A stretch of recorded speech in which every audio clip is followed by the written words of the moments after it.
I'm John Atack, and this is Mark Bunker, and who I'm sure everybody has heard. Hello. And we've not met before, isn't that the truth? You're not a stooge. I've not hired you or paid you to be on the show. Well, I am a stooge, but we've never met before.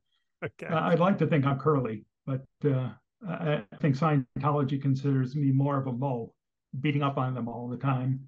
Yeah, it's so unfair, isn't it? Poor Scientology. Yep.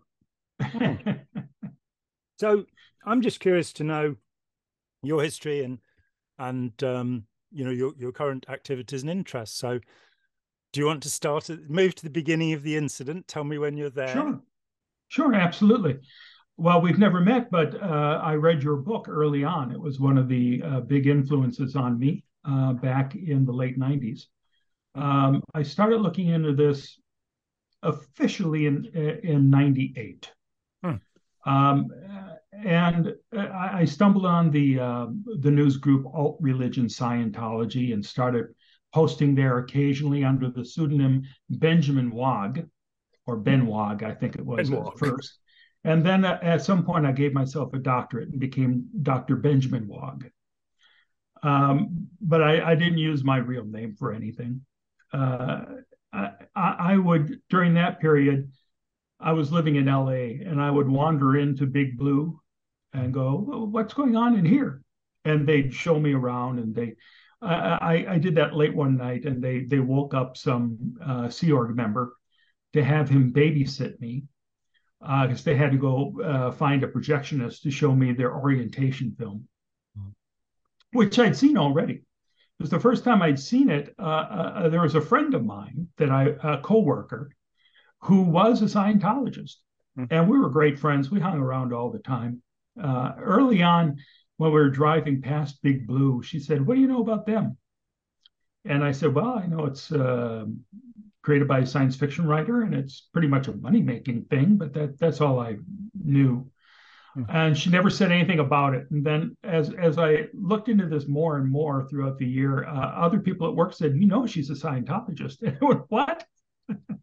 What? And I called her. By that point, I was living in a apartment up in the Hollywood Hills, not terribly far away from where Mary Sue Hubbard ended up. And there was a woman living there before me who was a Scientologist, and she didn't give a forwarding address. So I kept getting all of her junk mail, including the celebrity magazines. So I'd be reading through those, look at the ads for the e-meter and all this kind of stuff. So I had a general sense of the jargon. And then with the research I was doing, I knew a little more. And I called up my friend and said, how's your e-meter reading? And she said, what? I said, I know you're a Scientologist, and that's fine. And she said, well, would you come to the church? Would you? I said, sure, I'll come to the church tomorrow. Would you come tomorrow? And I said, okay. So I agreed to meet her at the Celebrity Center the next day. And I thought we were just going to wander around. But she had arranged for me to meet the head of the Celebrity Center, do a personality test, play with the e-meter, the pinch and test. watch the orientation film. Yes. Yeah, absolutely. And watch the orientation film, which was the first time I saw it. And it was hysterical. Beautiful screening room at the Celebrity Center. It was just the two of us in there. And I'm sure they were monitoring our every move. At one point at the end of the video, oh God, I can't think of his name right now. Who's the narrator of that? Terrific guy who's left the Scientology since then. Forgive me for not remembering your name, but the host is like a Troy McClure type from The Simpsons. Hello, take a look over here. Now let's go to the library, shall we? And say, Susie, would you put out 6 books that they should buy? Why, yes, buy this one, this. Great. Now let's go over and talk to this person. So it's all, just nonsensical things where they actually explain that they're a religion and they're tax exempt. That's the main point of it. But at the end, the lights go down low, and our happy narrator suddenly turns grim, and he says, "Oh, sure, you could walk out that door right now, but it would be stupid. You might as well put a gun to your head and blow your brains out." And then goes on to explain how if you come and join Scientology, you've got an eternity of bliss. But if you walk through that door, it's nothing but endless damnation. Or it's just Isn't so that over the top. it's so fascinating because that's exactly what John Wesley used to do when he formed the Methodists. William Sargent, who wrote Battle for the Mind, has a chapter. He says, because I'm a Methodist, I can say this, and says, at the end of the talk, you've had heaven and hell described, and then you're told, and walking home tonight, if you're struck down and you haven't accepted the Lord. So it's this incredible quick fear mechanism that's used. And but the amazing thing is, that they would think this was a good sales pitch. It worked in the 18th century. Yeah. But I was in hysterics at this sudden change in mood and the ominous music that suddenly popped up instead of the orchestral choir. And my friend was slapping me on the leg. Stop it, stop it. By the end of that, I said, well, okay, well, this is not for me. So I started looking into it more and more. And I just became endlessly fascinated by it. And toward the end of '98, Bob Minton and Stacy Brooks, who had been on alt religion Scientology, took over FactNet, and they announced that they, reached a settlement with FactNet and Scientology, so FactNet could continue, and they'd be on the board. And I emailed them, having never met them before. I emailed and said, if there's anything I can do video-wise, I'd be happy to. Because at that point, I had a video editing card, which were fairly rare. And I started to take some TV shows here in the States, like 60 Minutes on Lisa McPherson. There was one on the Cult Awareness Network Takeover. I thought there's probably outside the U.S. who would like to see these. So I captured those and sent them to somebody overseas to put on their website, since I didn't have a website myself and I didn't want things traced back to me at that point. And so I explained to Bob and Stacy who I was, and they called me instantly and said, yes, come and meet us next week at a cult conference on the East Coast, and we can talk then. And Bob put one of his small cameras into my hands, and I followed him around for the cult conference and shot lectures and behind the scenes footage and edited all that together. And at some point they decided, well, we're going to start the Lisa McPherson Trust. And I then, at the end of '99, was asked to come and join them in Clearwater. So that was the first time that I actually moved to Clearwater. Clearwater has always been fascinating to me. I've always had an interest in it because really the first time I heard about Scientology was back in 1980 when 60 Minutes did a piece on the takeover of Clearwater. Mike Wallace came and did a really remarkable story. So I had that in the back of my mind for decades, even when my friend asked me, what do you know about Scientology? Well, that was basically what I remembered, but I remembered the takeover of a town was pretty scary. So I came here once to videotape a transit board hearing, and Scientology managed to get some ads against them taken off of the side of buses. And when I was here for that, Scientology was following me around and taking pictures, and then did what seemed to be an attempted kidnapping. And I thought, okay, well, this is weird. I got out of town safely, though. But when I was offered the opportunity to come back and work with the Lisa McPherson Trust, helping people who had been abused and defrauded by Scientology, I said, sure, I'll be there.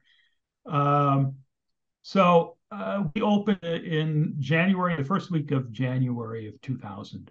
And it was the most fascinating 2 years of my life.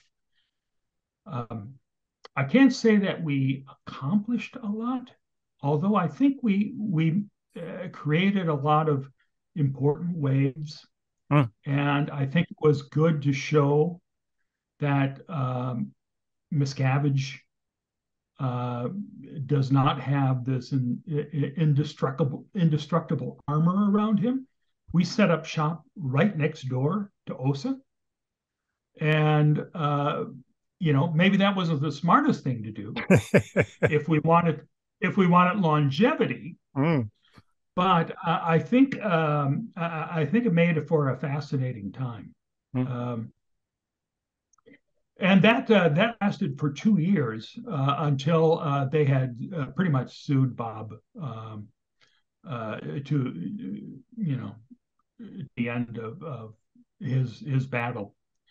They had spent so much money, wasted so much of Bob's money, taking us all to court, that all the 10 years of funding that he set aside for the trust was gone within the first year. So that's what Scientology does: drag you into court and bleed you dry.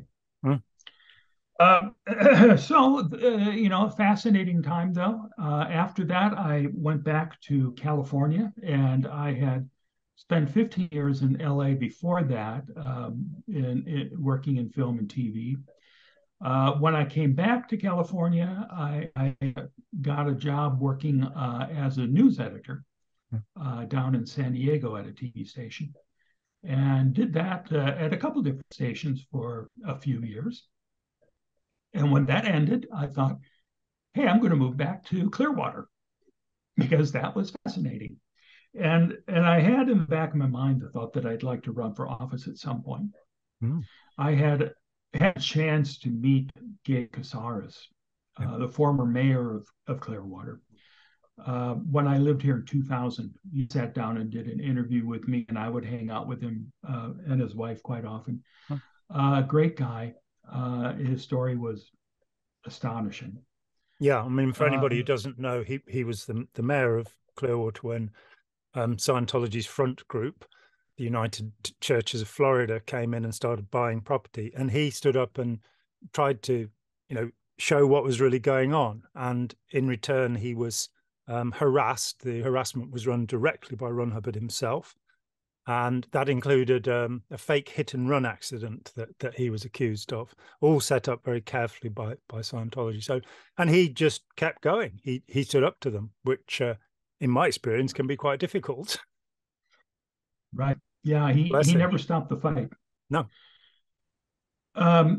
So I came back here, and I decided that now was the time. I had toyed with the idea of running for mayor, but I said, let's go for city council. No. So I ran for city council in 2001. So we're coming to the end of my 4-year term. Now it's my 3rd year. So coming up soon, I'll have to, this fall, I'll have to start running for re-election, and hopefully that will happen. I have greatly enjoyed being on the council, and there are lots of things that I'm working on that I'm proud of, that's making some progress. And I use my pulpit to speak out against Scientology's abuses whenever is possible. Incredible. So that takes us up to present time. Yes, come up to present time. You are a member of a rare and fairly exclusive group of people who have decided that they're going to take Scientology on, not because they feel they have an axe to grind or want to get, they were members and had problems, but because you are standing up, because you are morally, I imagine, outraged by Scientology. My situation is a little different from most. I was a Scientologist for 9 years, a true believer, but I was never a living member. I was never on staff or in the Sea Org. I was always treated well. I did have a 13-hour sales interview one time, but when I found out the horrific things that were happening to Sea Organization members, I felt ashamed that I'd given my positive energy to this group, which had never abused or humiliated me, finding out this had all been hidden from me. And, somehow the 6 months I'd intended to spend working on that turned into 12 years. And then I went away for 17 years, and then I came back because I realized that many people, perhaps the majority of people, don't really recover from their experience in Scientology. They tend to push it aside. They'll often kind of reword it. So they won't have the overt motivator sequence anymore. They'll talk about karma without having researched the origins of that term in Buddhism and Hinduism. They'll still believe in reincarnation, and they'll still believe, of course, to a Hindu or a Buddhist, reincarnation is the fear of the eternal return. I came from a Buddhist background. And so you're not thinking, I'll do that in my next life, which this kind of hippie review of the notion of the wheel of suffering. So it's unusual. We have you. Of course, Johnny Jacobson in Paris was very active for a while, Tony Ortega. But there really aren't that many people, Bob Minton, there really aren't that many people who come from the outside and go, no, this is wrong. Something should happen about it. What have you managed to do on the council so far, that relates to Scientology? Well, I have tried to convince the council that we need to go to the FBI to deal with Scientology's scheme of buying up all of our downtown property secretly. Yep. At 3 or 4 times the going price, and then leaving it sitting empty as a bargaining chip. And simply because Miscavige wants a piece of property that he didn't get back in 2017. We were going to move our very popular Clearwater aquarium downtown onto this piece of property by their Oak Knoll apartments. And Miscavige was against that. Right before that, the city had spent like $120,000 to bring in the Urban Land Institute to tell us how to go about making something of our downtown. And the Urban Land Institute came in and did a presentation, which I put a video of that up on the internet. They said, look, we came in, we read all the 10 plans you had sitting in a desk drawer that you've paid for over the years. These are all good plans. Just do that. But the most important thing is you have to work together with Scientology. You've got to form a bond.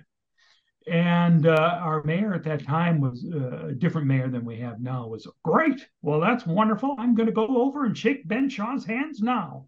It was like, oh, great. So then there was a commitment from Clearwater, who had always kept arm's distance away from Scientology, to find a way to work together with Scientology. And the first thing that Scientology did once we had that new partnership was ruin the Clearwater aquarium from coming downtown. They worked behind the scenes. They then launched complaints against the head of the museum aquarium rather, trying to get him in legal trouble. So they were not a partner at all. And that would have really made a huge difference in our downtown, to have a very popular thing come down here like that. So Scientology then, once they kiboshed that, said, we want that property. And we're going to pay 4 times what the city is going to pay for it to buy it from the aquarium. But the aquarium said, screw you, we're selling it to the city so they can use it for their park. And Scientology was not happy about that at all. And that is when Miscavige said, all right, plan B. We buy up everything else, we sit on it until eventually we can convince them to give us that piece of property. which to me is truly evil. I mean, Yeah. Miscavige says he wants a vibrant downtown. Well, he's had the ability to do that if he wanted to. He's got all the properties that are sitting empty. He said he has somebody lined up in Tampa, some group that recruits businesses into buildings, so we can get them, steakhouses and chain stores and things like that. That's all ready to go. We just have to agree to Miscavige's offer of let us have the property we want, and then we'll do everything to make a vibrant downtown. Mm-hmm. And I am the one on the council repeatedly voicing, no, let Miscavige go first. He doesn't deserve this. Back in 2017, when this started, and the council said, no, we don't like Miscavige's plan, because Miscavige said, hey, here's what I'm doing now. I've asked all the parishioners, and Scientology is putting in a lot of money too. We've purchased all these buildings, and if you give me the aquarium property, I will create new facades for every storefront in the downtown, make it look beautiful. And we will bring in all these businesses and get everything going, and it's going to be so exciting. And the council at that point said, if it's Scientology's downtown, it's not going to work. Mm-hmm. So no, thank you. Thankfully, they said that. Mm-hmm. And Miscavige was quoted in the paper at that point by saying, all right, I'll wait till the next council. And that's why I thought it was important that I run for office. Mm. So the next council, he got me. He vocally speaking out against Scientology on the campaign trail, and talking about Scientology's abuses every chance I can during the meetings. Letting people not forget that there's a human trafficking organization right in our city here that we need to be concerned about. There's this going on, there's that going on. Watch out for the drug rehab program, which continues to suck people in. So I asked the council, listen, this to me, what Miscavige is doing sounds like racketeering. Miscavige is creating a problem that only Miscavige can solve. That's racketeering. We need to go to the state and federal government and say, we need help with this. And the council said, nah, nothing we can do. So I went to the FBI by myself with Mike Rinder and Aaron Smith-Levin, and we talked to them about it. And the FBI were terrific, but again, there's no help coming. It's not what everyone says, and it's true. It's not illegal to buy buildings. Well, I think it should be illegal if you're doing it as ransom. But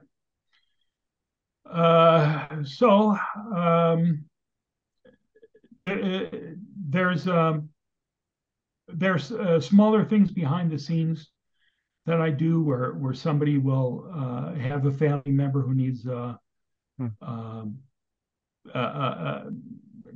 checkup to make sure their person in the org is not missing, is fine, is not. So the police will do that for me. Yep. And there'll be scandals from time to time that'll have them check out. I think it's important to keep the pressure on and speak out for all those people in the city who elected me, who consider Scientology a real problem. And now Miscavige was just going through this whole process again, where now that he has his new council, he has said, I want to meet with every individual council member again and pitch my proposal for the downtown. Every council member except for Mark Bunker. He's not going to be with me. Too cowardly, I guess. So he's going to try to sell the same thing that didn't go over before. And we had a meeting a few meetings ago where we talked about this. And I said, listen, Miscavige has screwed us over too many times. I'm not willing to, even consider any offer that isn't you give me the aquarium property and I'll give you all the empty buildings that I purchased up and have left sitting empty. And one of the other council members said, I agree with Mark. So so we'll see how this shakes out in the coming months. We had a new city manager come in last year. We had a city manager that was in office for 21 years. Yep. His name was Bill Horn. Good guy. I really liked him. I got to work with him for the first year, or maybe two. And then just as he was about to retire, he had a heart attack and died. Yeah. So we had to hunt for a new city manager.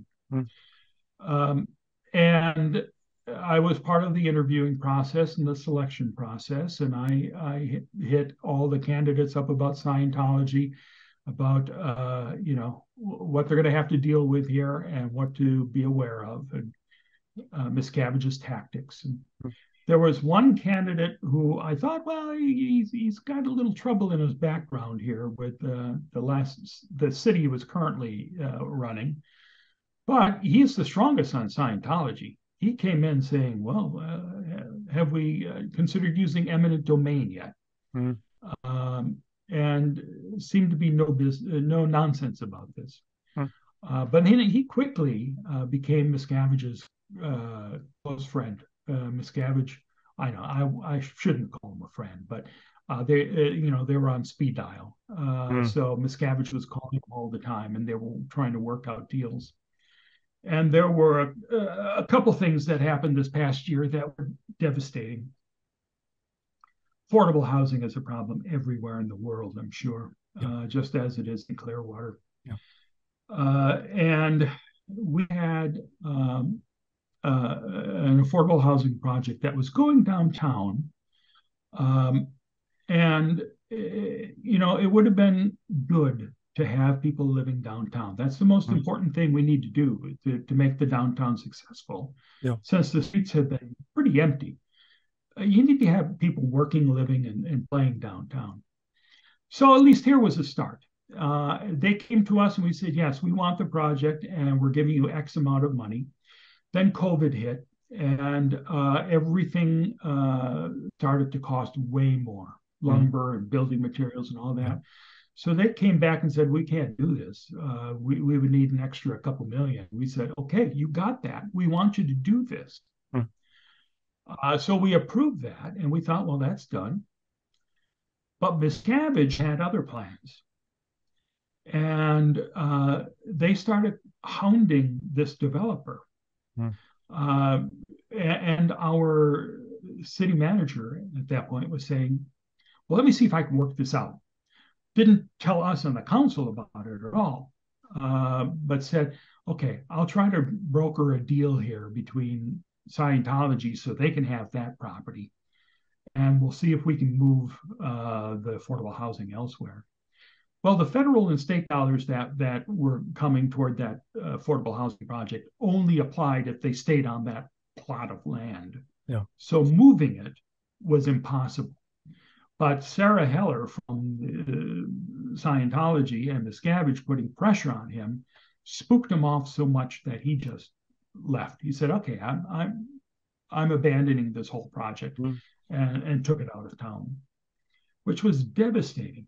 Yeah. And we were livid that our city manager could allow this to happen. So that was one problem that the council faced with this guy. And I have to say, I tried to give him every benefit of the doubt. I said, okay, sure, talk with Miscavige, but I understand Miscavige's goals are not the same as the city's.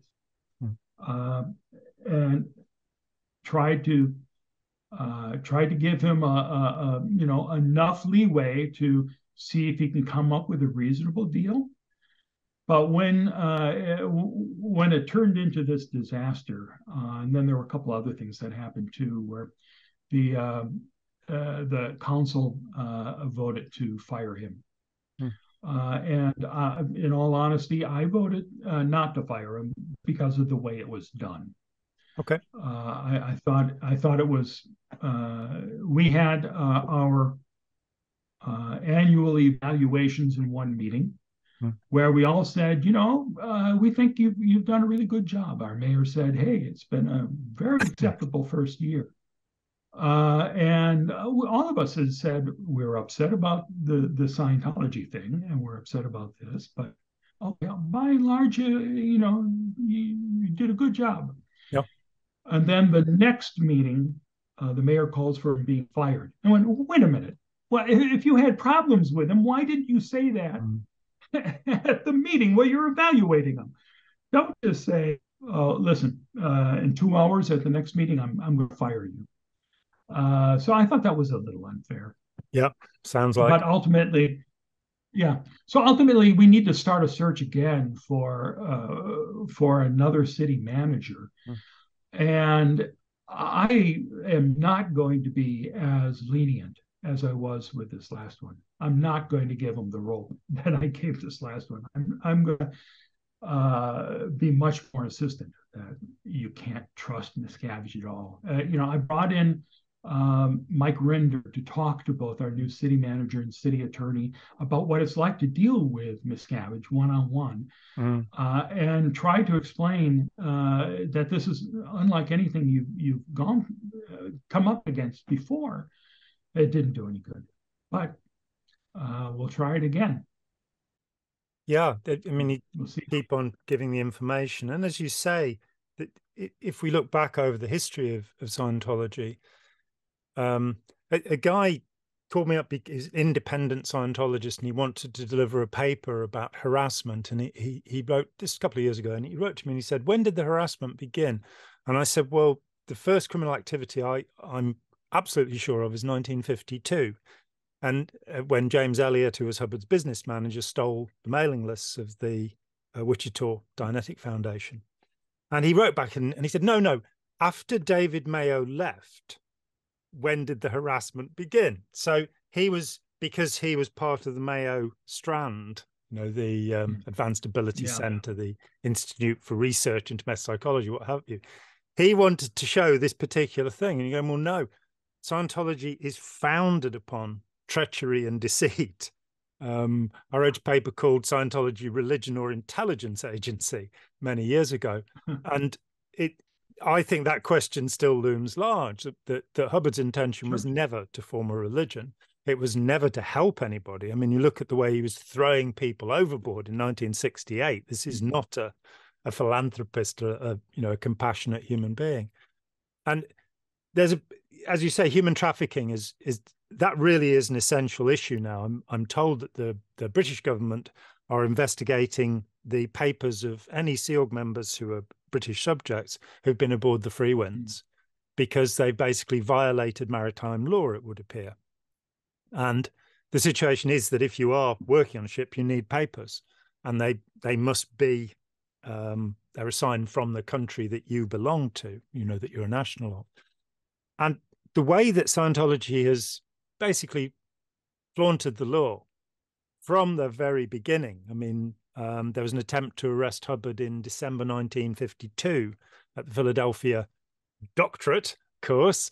And violence broke out and he was got out of the building. But from then on, there were so many times where laws were broken. And somehow, talking with Mike Rinder about the IRS deal, and there's been so much speculation since they were granted tax exemption in 1993. And Mike said, look, we just wore them down. It just cost them too much of their resources to oppose us. 3,000 lawsuits filed against the IRS and members of the IRS.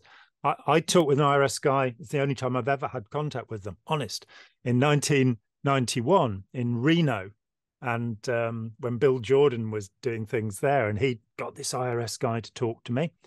And the guy was very suspicious. And I said, look, I wrote this book, please, you can't suspect me. And eventually he said, this is the biggest case in the history of the IRS. It's the first case that we've assigned more than 1,000 agents to.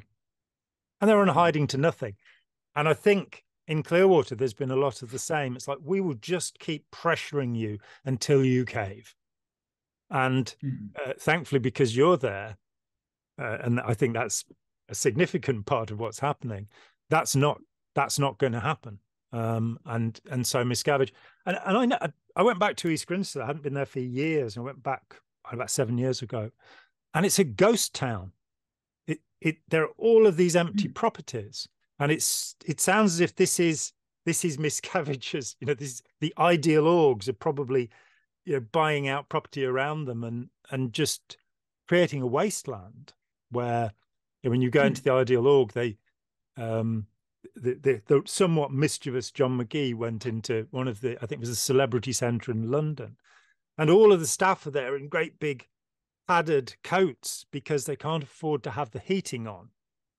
And this, so you've got this anomaly, as Chris Shelton has pointed out, that you have all of these ideal orgs all around the world, and they don't have any staff in them. They don't have any people.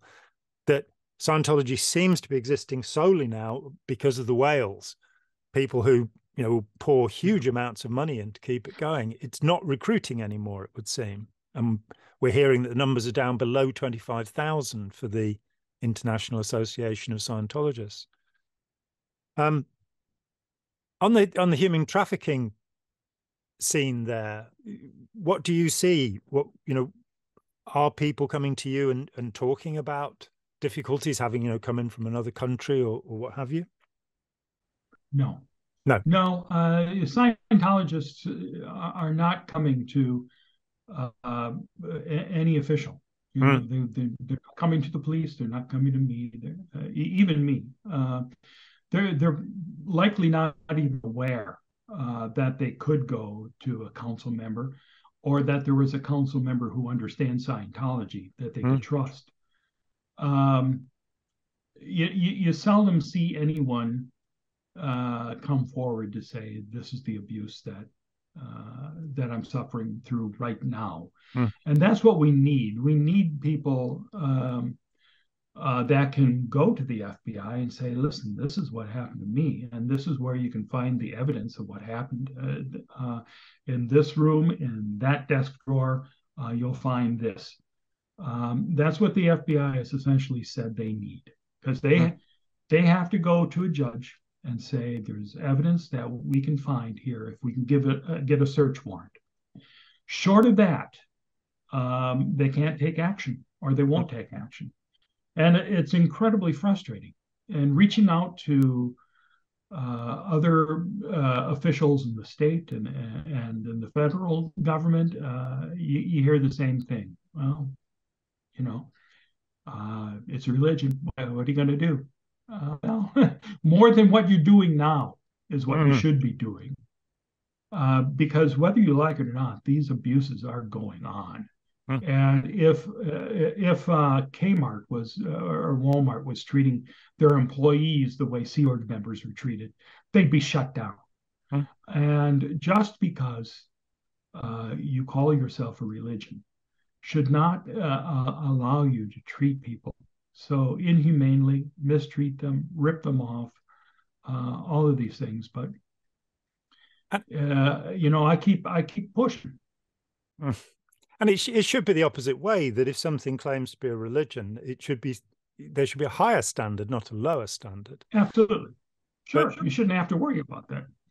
And we are, the notion that religion is somehow a positive, always a positive thing. I mean, I come to the same examples quite often. The Aztec religion included pulling the beating hearts from human beings to make sure that the sun came up. They had a justification for it. Oh, of course, yeah. The Thuggee religion in India, which had both Hindus and Muslims involved in it, and they were killing somewhere over 5,000 innocent victims a year in India. That was stopped under colonial rule, one of the good things of colonial rule, one of the few good things of colonial rule, perhaps. But it was for them a religious duty to strangle strangers and rob them. So, and from their perspective, that was religion. So for me, the cloak of religion, it's a sort of an unconscious bias that we have in our society, that people are going, well, religion's probably a good thing, and perhaps more strongly in the US than anywhere else, because you have the religious right. You have, where membership of religious belief in Israel, the last time I saw a survey, 40% of people don't believe in God in Israel. They top the atheist charts. In the US, it's less than 5% of people, which seems very interesting, given the failures. It was higher now. I hope it's higher now. Yeah, I hope it's higher now. And I don't have a problem with people having religious belief. I'm an agnostic. I chose to walk away from all of that because I don't understand any of it, and I don't pretend to understand any of it, and I really don't care. That's the main thing. I'm perfectly happy to be alive and living my life. Trying to work out, the meaning of it all it's beyond my tiny mind. And the solutions I've been offered, and I've read a great deal about religion, are not satisfying to me. And the outcome that we see. But where we see gangsterism, as with the thuggies, trying to pretend that it's charitable. I mean, there's a Hubbard quote where he says that to be seen as a reform group, you have to act like a reform group. And there's a kind of obvious admission in there, as when he wrote to Helen O'Brien in '53, asking her about the religion angle, and how much money they could make from it. So, religion or not, there should be the same standard. And with Scientology, I mean, the thought crossed my mind. It's like, well, if David Miscavige does turn up at a council meeting or go to meet somebody, then maybe he can be handed the fistful of writs that awaits him. Just that they've managed to bully people into silence so frequently, and every now and then they find somebody who is innately stubborn, like you and me, who, the more you bully us, the more we go, no, not going to accept that. I was at one point, I was offered a salary for life. Back in 1994, I got a phone call. They'd sent 9 missions against me from Los Angeles, all of which had failed. They'd spent, according to their head of investigation, who defected in '93, they'd spent £2 million trying to silence me. And so it came to this point where it's like, look, we have an art dealer who will buy paintings from you on a monthly basis for the rest of your life. And it was like, I was a little bit rude there, I must admit. I lost my temper a little bit. But this thought that Miscavige must live with, that there is no such thing as morality. There is, ethics. That's something the ethics officer deals with. It's gangsterism. It's pushing and bullying. And the amazing thing, I mean, for me, they now claim that they've closed the Rehabilitation Project Force, their gulag, their labor camp. I hope they have. But Lawrence Wright in Going Clear says that he couldn't understand why it was that when the raids happened in Los Angeles, all of the Rehabilitation Project Force just stayed put. They didn't run away. And there's the problem that you have with when it's been inculcated in them the belief that Scientology is a good thing, but things are going a bit wrong. They do see the outside world as suppressive, and they won't come for help because they, I know it got to the point, I remember in late '83, a guy up in Edinburgh called me and said his stepson would be arriving at my house. And so I said, fine, yeah, we'll put him up. And this 14-year-old boy knocked on the door, and his stepdad had not told him who I was. And so he suddenly found himself looking at John Atack, the slavering beast, John Atack. And he very nearly turned tail and ran. And so that amount of propaganda, that idea, I'm currently reading up on thought reform in communist China. not the Robert J. Lifton, the brilliant Robert J. Lifton, which I've read a couple of times, but more recent scholarship on this. And it is incredible to kind of go, it really looks as if Hubbard based his organization on the thought reform program in China. There is so much that's in common. And one of the elements is that they separated detainees in their camps out into non-enemies and enemies. And so, and they got pretty rotten treatment either way. But this notion of enemies, this idea, class enemies within the Bolshevik system in China, it seems redolent of the way that Scientologists are so led to be so frightened of the outside world and so terrified of people outside that we are seen as demons. We're seen as truly antisocial personalities, is the way the term Hubbard borrowed from the psychiatry he detested so much. And so we had a situation where they were recruiting people in Zimbabwe and in the Baltic states, in particularly Estonia. This was back in the 90s.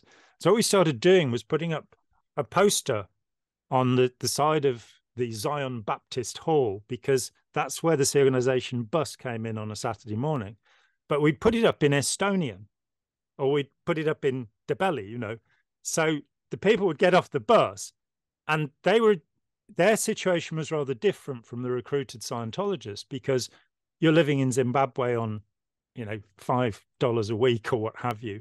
And some people come along and say, we're a religious training college, and you'll end up having all of these qualifications, and it's great, it's a wonderful life. Speaking of human trafficking. And then they come to England, they can't afford to go home. I had a guy from Ethiopia, and he was stuck for 18 months. He thought he was a Christian. He thought he was going to get a theological education. That's what they told him. And in 18 months, he was a really exceptional man. He realized what was going on, and he started secreting documents. And by the time he came to me, he had a stack of documents. And I had to say, I'm sorry, I can't take them because I have to view them as having been stolen. But I wouldn't mind having copies of them. And those copies, I think we got 3 or 4 front page newspaper articles in this country based upon the incredible mistreatment that these documents showed. And it's that problem, the problem you often come up against, which is where you say, look, it's Scientology, it's this organization. And legally, of course, it isn't. It doesn't exist. There are hundreds of corporations, and so the activities of any individual that will all trace, a fish stinks from the head down, as the Germans say. It'll all trace to the top, but you have to make all of those patient connections to show, Miscavige has signed undated resignations from every board member of every Scientology organization, and so can dismiss somebody at a moment. And getting that over to, to people who are very busy in the FBI and the Justice Department and the IRS, and it's kind of, oh no, not Scientology again. It's based on the idea that the angriest man in the queue will be served first. That bullies do tend to have primacy. What would you like to do in the future? What would you like to see happen in Clearwater? In a perfect world, what would you like to see happen there? Well, in a perfect world, one of the things that was most important to me running for office was just to say, listen, you can say the word Scientology. We should not be afraid of them. I'm not afraid. No. I'm here. I'm standing up. I'm Mark Bunker, and vote for me, and we'll change the atmosphere. And I certainly did change the way that the city talks about Scientology, and that is something that our last city manager that I started with, Bill Horn, told me. Well, you forever changed the way we talk about Scientology here. So I think that that was an important thing. Scientology, I believe they thought, well, it's, this is a joke. He'll never get elected. But I did. And then I said, hey, you know what? I want to sit on the Downtown Development Board. Mm. which at that point was run by 4 or 5 Scientologists, OTs. Because the Downtown Development Board, unlike the City Council, the people who can vote for that are only the folks who are property owners downtown, which is primarily Scientologists. Yeah. So Scientologists win the elections all the time. In fact, it's almost completely Scientology now, except for one woman who is an attorney for their go-to law firm here in town. So I said, I would like to be the council representative on the Downtown Development Board, just to show that Scientology can't get away with everything. All these top-level Scientologists came in to denounce me angrily, say the most horrible, scurrilous things about all these lies, and they failed to keep me off the board. Things like that, I think, is important to show. Okay, you don't have the power you think you have.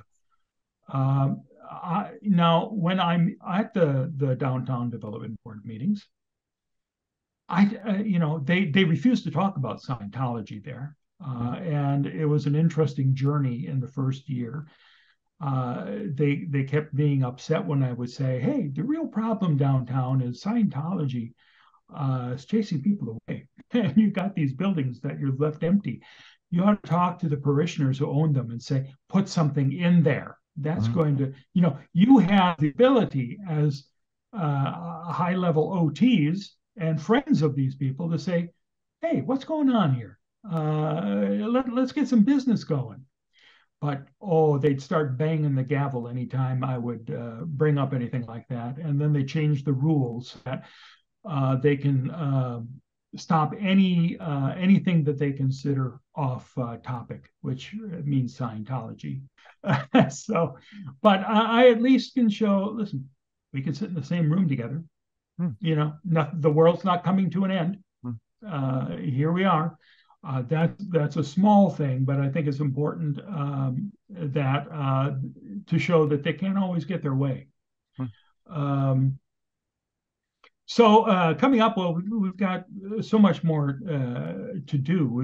We've got to make sure that the city stays on the right course of not appeasing Miscavige. Miscavige will never be a good partner for the city. His goals for Clearwater are different from ours, and he has made that clear for decades now. So all this nonsense where new people come into office and say, well, we've got to form this bond and things will be different now. No, they won't. I keep pointing out that Miscavige, every time we have tried to partner with him, he has stabbed us in the back. He's going to do that again and again and again. So I think it's important that we remain vigilant. Now, my friend Aaron Smith-Levin, he ran for council this past year and almost won. It would have been good to have a second Scientology opponent on the council, because in order to get anything passed by the council, you need at least 3 votes. So with me, it's 1 against 4. 4 people are going to say, hey, we think you're right, Mark, but we don't want to do anything about it. Or there's nothing we can do about it. If Aaron was there, we would have had a chance to maybe convince one other person to take action. So it'll be nice just to continue to change the atmosphere and see if we can get this taken more seriously. That's my plan. Keep plugging away. Keep fighting for everything that Gabe Casares fought for. And be vigilant. I mean, we have seen in the past a situation where an authoritarian cult group, the Rajneeshis, took over the little town of Antelope in Oregon, and they managed to take over the county, really, because they got themselves elected through various scurrilous means, putting salmonella in the salad bars. And but it's reassuring to know that group, and there were 10,000 Rajneeshis there at peak, which is more than you'll find Scientologists in Clearwater, thankfully. that even something that appeared to be able to take over in that way was unseated. And while it should certainly have been that Rajneesh himself should have been imprisoned, I don't think there's any doubt of that, considering the evidence. Nonetheless, Moranan Sheela was, and he was deported, and that group pretty much does not exist anymore. Since his death, they've gone off. He said, with a living mashta, everything works, and with a dead mashta, nothing works. And I quote very exactly there. And so his followers went off. With Scientology, we've seen this transition, the kind of Brigham Young moment where Miscavige gets rid of Pat Broker, who I'm pretty sure was the assigned heir of Ron Hubbard, in the same way I think that Hubbard intended all of his wealth to go to his granddaughter Roanne. And there was a will to that effect at one point. But nonetheless, Hubbard's wishes were pushed aside. Miscavige grabbed it and ran with it. And he has that kind of vicious temperament.